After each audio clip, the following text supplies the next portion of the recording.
അർജൻറ്റായിട്ട് കുറച്ച് മണി അട്രാക്റ്റ് ചെയ്യുന്നതിനുള്ള ഒരു ടിപ്പാണ് ഞാനിന്ന് പറയുന്നത്. ഇതൊരു മിക്സ്, അതായത് ന്യൂമറോളജിയും പാമിസ്ട്രിയും എല്ലാം കൂടി ഒരു മിക്സ് ചെയ്തിട്ടുള്ള ഒരു കോഡാണ് ഞാൻ ഈ തരുന്നത്. അപ്പോൾ ഈ ഒരു വിദ്യ ഉപയോഗിച്ചിട്ട് നിങ്ങൾക്ക് പെട്ടെന്നുള്ള മണിയെ അട്രാക്റ്റ് ചെയ്യാനും അതല്ല നിങ്ങളിലേക്ക് വരുന്ന വരുമാനം അല്ലെങ്കിൽ സാമ്പത്തികത്തിനെ നിങ്ങൾക്ക് സ്റ്റേബിളാക്കി നിർത്തുവാനും പറ്റുന്ന ഒരു തന്ത്രവിദ്യയാണ് ഞാൻ ഈ പറയുന്നത്. ഇതെല്ലാവർക്കും അവനവൻ്റെ വീടുകളിൽ ഇരുന്ന് ചെയ്യാവുന്നതാണ്. അതിന് വേറെ സൈഡ് എഫക്ട്സോ അങ്ങനെയുള്ള കാര്യങ്ങളോ ഒന്നും തന്നെയില്ല. പക്ഷെ നല്ല കാര്യങ്ങൾ ഉദ്ദേശിച്ച് ചെയ്യുക, കർമ്മ എന്നൊന്നുണ്ട്. അപ്പോൾ ഈ ഒരു എനർജി നിങ്ങളിലേക്ക് എത്തണം എന്നുണ്ടെങ്കിൽ, നിങ്ങൾ റിസീവ് ചെയ്യാൻ തയ്യാറാണെന്നുണ്ടെങ്കിൽ താഴെ കമൻറ്റിൽ റെഡി എന്നെഴുതുക, അല്ലെങ്കിൽ ഓം ലക്ഷ്മി ദേവിയെ നമ എന്നെഴുതുക. കാരണം വെറുതെ നിങ്ങളിങ്ങനെ വീഡിയോ കണ്ടിട്ട് പോയി കഴിഞ്ഞാൽ ഞാൻ ഈ സെൻഡ് ചെയ്യുന്ന ആ ഒരു വീഡിയോയുടെ എനർജി നിങ്ങൾക്ക് ലഭിക്കുന്നതല്ല, ഒരു ടൈം പാസ് പോലെ ആയിരിക്കും അത്.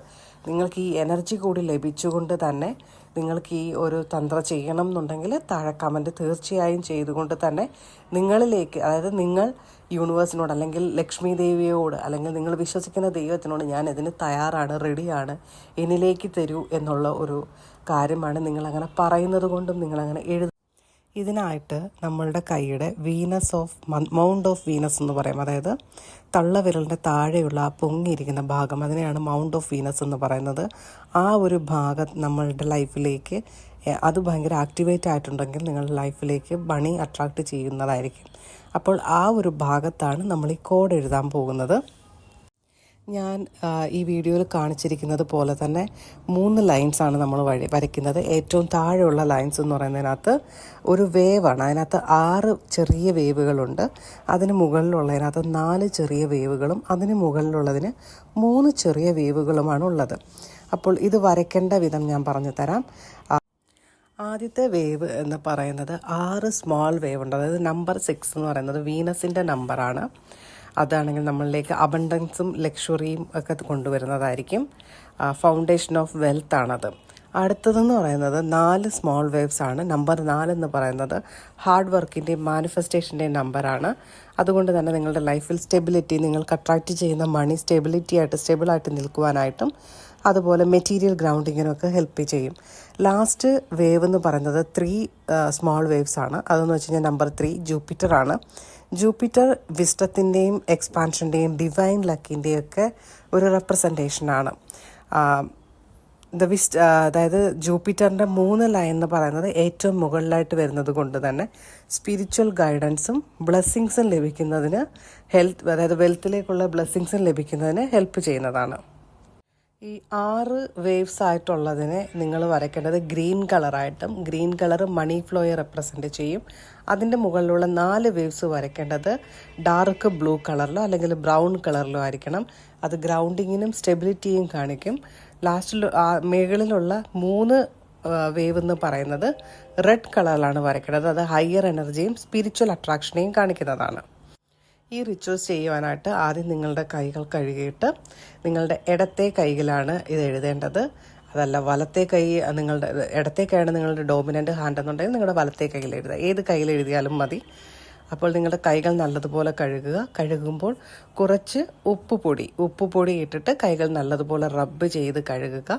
അതിനുശേഷം കൈകൾ ഉണക്കിയതിന് ശേഷം നിങ്ങളാണെങ്കിൽ കുറച്ച് കോക്കനട്ട് ഓയിലിനകത്ത് കുറച്ച് മഞ്ഞൾപ്പൊടി ഇട്ടിട്ട് ആ ഒരു ഓയിൽ കൊണ്ടിട്ട് ഈ കൈയുടെ ആ ഒരു ഭാഗം, നമ്മൾ എഴുതുന്ന ഭാഗത്തിനെ നിങ്ങളൊന്ന് ക്ലീൻ ചെയ്യുക. അത് നിങ്ങൾ സ്പിരിച്വലി ക്ലീൻ ചെയ്യുന്നതാണ് കൈ. അത് ചെറുതായിട്ട് തേച്ചതിന് ശേഷം കുറച്ച് സമയം കഴിഞ്ഞിട്ട്, ഈ എണ്ണ ഇരുന്ന് കഴിഞ്ഞാൽ നമുക്ക് എഴുതാൻ പറ്റില്ലല്ലോ, അപ്പോൾ കുറച്ച് സമയം കഴിഞ്ഞിട്ട് അതൊന്ന് തുടച്ച് കഴിഞ്ഞിട്ട് അതിൻ്റെ മുകളിലാണ് ഇത് വരയ്ക്കേണ്ടത്.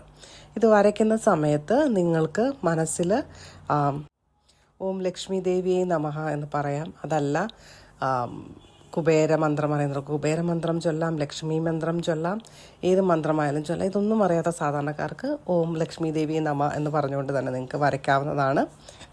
വരച്ചതിന് ശേഷം നമ്മൾ ഈ വരച്ച സിമ്പലിനെ അല്ലെങ്കിൽ യന്ത്രയെ അതിനെ ആക്ടിവേറ്റ് ചെയ്യാനായിട്ട് അതിൻ്റെ മുകളിൽ കുറച്ച് സിന്നമൺ പൗഡർ, അതായത് നമ്മുടെ കറുകപ്പട്ടയുടെ പൗഡർ വാങ്ങിക്കാൻ കിട്ടും. കറുകപ്പട്ടയുടെ പൗഡർ കുറച്ച് അതിന് മുകളിൽ സ്പ്രിങ്കിൾ ചെയ്തിട്ട് 2 കൈകളും ചേർത്ത് റബ്ബ് ചെയ്യുക. ഇനി കറുകപ്പട്ടയുടെ പൗഡർ ഇല്ലാത്തവരാണെന്നുണ്ടെങ്കിൽ കുറച്ച് മഞ്ഞൾപ്പൊടി അതിൻ്റെ മുകളിൽ വിതറിയിട്ട് കൈകൾ രണ്ടും തമ്മിൽ റബ്ബ് ചെയ്യുക. റബ്ബ് ചെയ്തതിന് ശേഷം കുറച്ച് മഞ്ഞൾപ്പൊടിയും വെള്ളവും ചേർത്ത് ഒരു കുഴമ്പ് പോലെ ആക്കിയിട്ട് ഒരു ഈർക്കിലോ ഒരു ചെറിയ കമ്പോ ഉപയോഗിച്ചിട്ട് ഈ വരച്ച സിമ്പലിന് ചുറ്റും ഒരു സർക്കിൾ വരയ്ക്കുക. അതായത് ഈ വരച്ച സിമ്പലിനെ നമ്മളൊരു സർക്കിൾ കൊണ്ട് ക്ലോസ് ചെയ്യുന്നു. ഇതിൻ്റെ എനർജി നിങ്ങളിലേക്ക് മാത്രം ഒതുങ്ങുവാനായിട്ടാണ് ഇങ്ങനെ ചെയ്യുന്നത്. ഇങ്ങനെ ചെയ്യുക. ഇത് വളരെ വലിയ ഒരു ടിപ്പാണ്. ഏറ്റവും എഫക്റ്റീവ് നിങ്ങൾക്ക് തേഴ്സ്ഡേ ചെയ്യാം. തേഴ്സ്ഡേ എന്ന് പറയുന്നത് വീനസിൻ്റെ ഡേ ആണ്. അതേപോലെ ജൂപ്പിറ്ററിൻ്റെ ഡേ ആണ്. ഫ്രൈഡേ ചെയ്യാം. ഫ്രൈഡേ എന്ന് പറയുന്നത് വീനസിൻ്റെ ഡേ ആണ്. ചെയ്യുവാനുള്ള ബെസ്റ്റ് ടൈം എന്ന് പറയുന്നത് രാവിലെ 6:14 അല്ലെങ്കിൽ ഈവനിങ് 6:14. അപ്പോൾ ഈ ഒരു കോഡ് ചെയ്ത് നോക്കിയിട്ട് നിങ്ങൾക്ക് എന്താണ് ഫലം കിട്ടുന്നത് എന്ന് താഴെ കമൻറ്റ് ചെയ്യുക. അതുമല്ല, ഈ ഒരു വീഡിയോ കാണുമ്പോൾ നിങ്ങൾക്ക് ആ ഒരു ലക്ഷ്മി ദേവിയുടെ എനർജി കിട്ടണമെന്നുണ്ടെങ്കിൽ താഴെ ഐ ആം റെഡി അല്ലെങ്കിൽ ലക്ഷ്മി ദേവി നമ എന്ന് നിങ്ങൾ കമൻറ്റ് ചെയ്യുക. പിന്നെ ഞാൻ ഇപ്പോൾ വീഡിയോ ഇടാത്തത്, ഞാനിപ്പോൾ എൻ്റെ ഒരു സ്പിരിച്വൽ കാര്യങ്ങളുമായിട്ട് ബന്ധപ്പെട്ട് ഞാനിപ്പോൾ ഈജിപ്തിൽ വന്നിരിക്കുകയാണ്. പുതുതായിട്ട് ഈജിപ്ഷ്യൻ മന്ത്ര, യന്ത്ര, തന്ത്ര അതിനെക്കുറിച്ചൊക്കെ കുറച്ച് നാളായിട്ട് പഠിച്ചുകൊണ്ടിരിക്കുകയായിരുന്നു. അപ്പോൾ അതിൻ്റെ ആവശ്യത്തിനും മെഡിറ്റേഷനൊക്കെ ചെയ്യുവാനായിട്ടാണ് ഞാനിപ്പോൾ ഈജിപ്തിൽ വന്നിരിക്കുന്നത്. അതുകൊണ്ടാണ് ഞാനിപ്പോൾ വീഡിയോ ഇടാൻ പറ്റാത്തത്. ഇവിടെ ഈജിപ്തിൽ വന്നിട്ട് പിരമിഡ് മെഡിറ്റേഷനും അങ്ങനെ കുറച്ച് റിച്വൽസൊക്കെ ചെയ്യാനുണ്ടായിരുന്നു. അതൊക്കെ ചെയ്തിട്ടുണ്ട്. അപ്പോൾ ഇനി നമുക്ക് വരുന്ന വീഡിയോസിൽ ഈജിപ്തുമായിട്ട് ബന്ധപ്പെട്ട അവരുടെ തന്ത്ര രീതികളും ഇതിനകത്ത് ഉൾപ്പെടുന്നതായിരിക്കും. കാരണം നമ്മൾ ഹിന്ദുക്കൾക്കുള്ളതുപോലെ തന്നെ വളരെയധികം വളരെ റിച്ചായ ഒരു കൾച്ചർ, അതേപോലെ പഴയ കാലത്തുള്ള കൾച്ചറുമായിരുന്നു ഈജിപ്ഷ്യൻസിൻ്റെ. അതുമല്ല, അവരുടെ വിശ്വാസങ്ങളും നമ്മളുടെ വിശ്വാസങ്ങളൊക്കെ കുറേയേറെ സിമിലർ ആയിട്ടുള്ളതായിരുന്നു. അതുപോലാണ് ഹിന്ദുക്കൾ, പിന്നെ ഈ ഈജിപ്ഷ്യൻസ്, പിന്നെ വരുന്നത് മായൻസ്, ഇവരുടെയൊക്കെ വിശ്വാസങ്ങൾ എന്ന് പറയുന്നത് ഏകദേശം സെയിം ആയിരുന്നു. അവർ സൂര്യനെയും ചന്ദ്രനെയും പ്രകൃതിയെയും വെള്ളത്തിനെയും അഗ്നിയെയൊക്കെ പൂജിച്ച ആളുകളായിരുന്നു. അപ്പോൾ ഇവരുടെ ഈ ഒരു പ്ലേസിൽ ഇത്ര വലിയ അത്ഭുതങ്ങളൊക്കെ സൃഷ്ടിച്ചുകൊണ്ട് തന്നെ ഇവർ ഓരോ കാര്യങ്ങൾ ചെയ്തതിൻ്റെ പിറകിൽ അവരുടെ മന്ത്രയും തന്ത്രയൊക്കെ തന്നെയായിരുന്നു. അവരുടെ ആ ഒരു കാലത്ത് വളരെ സുന്ദരികളായ ആളുകൾ ഇവിടെ ഉണ്ടായിരുന്നു, സ്ത്രീകൾ. അതുപോലെ തന്നെ സാമ്പത്തികപരമായിട്ട് അവർക്ക് ഒരുപാട് നിധികളുണ്ടായിരുന്നു. പിന്നെ അവർക്ക് ഇപ്പോഴും ലോകത്തിന് വിശ്വസിക്കാൻ പറ്റാത്ത വലിയ സ്ട്രക്ചറായ പിരമിഡ്, അതൊക്കെ അവർ നിർമ്മിച്ചതും എല്ലാം തന്നെ അവരുടെ ഒരു തന്ത്രവിദ്യ പ്രകാരമാണ്. അപ്പോൾ അങ്ങനെയാണ് ഈജിപ്ഷ്യൻ തന്ത്രവിദ്യകളെക്കുറിച്ച് പഠിച്ചതും. അതിൻ്റെ ഒരു പ്രാക്ടിക്കൽ സെഷനായിട്ടാണ് ഞാനിപ്പോൾ ഇവിടെ ഈജിപ്തിൽ വന്നിരിക്കുന്നത്. അപ്പോൾ ഇനിയുള്ള വീഡിയോസിനകത്ത് നമുക്ക് ഈജിപ്ഷ്യൻ സിമ്പിളായിട്ടുള്ള തന്ത്രവിദ്യകൾ കൂടി കാണാവുന്നതാണ്. അപ്പോൾ സ്റ്റേ ട്യൂൺഡ്. Thank you.